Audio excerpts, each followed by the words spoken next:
Jordan ও কুয়েতের হামলার পর এবার বাহরাইনেও ক্ষেপণাস্ত্র ড্রোন হামলা চালানোর দাবি করেছে ইরান। একই সঙ্গে একটি অত্যাধুনিক মার্কিন ড্রোন ভূপাতিত করার দাবিও করেছে তেহরান। অন্যদিকে যুক্তরাষ্ট্র শর্ত না মানা পর্যন্ত হরমুজ প্রণালী বন্ধই থাকবে বলে আবারও কঠোর বার্তা দিয়েছে দেশটি। এতে বিশ্বজুড়ে জ্বালানি সরবরাহ ও বাণিজ্য নিয়ে নতুন করে উদ্বেগ তৈরি হয়েছে। ফোয়ারা ফারুকের প্রতিবেদন।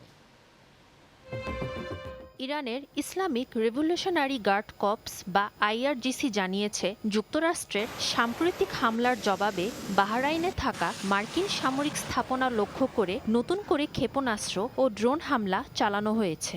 এর আগে জর্ডান ও কুয়েতেও একই ধরনের হামলার দাবি করেছিল তেহরান। বাহরাইনে হামলার সময় দেশজুড়ে সতর্কতা সাইরেন বেজে ওঠে।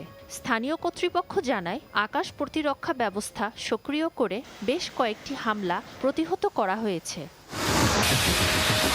ইরান আরও দাবি করেছে, তাদের আকাশসীমায় প্রবেশ করা একটি অত্যাধুনিক মার্কিন নজরদারি ড্রোন গুলি করে ভূপাতিত করা হয়েছে। ইরানি সামরিক বাহিনীর ভাষ্য, ড্রোনটি সংবেদনশীল সামরিক এলাকার ওপর নজরদারি চালাচ্ছিল। তবে যুক্তরাষ্ট্র এখন পর্যন্ত এই দাবির সততা আনুষ্ঠানিকভাবে নিশ্চিত করেনি।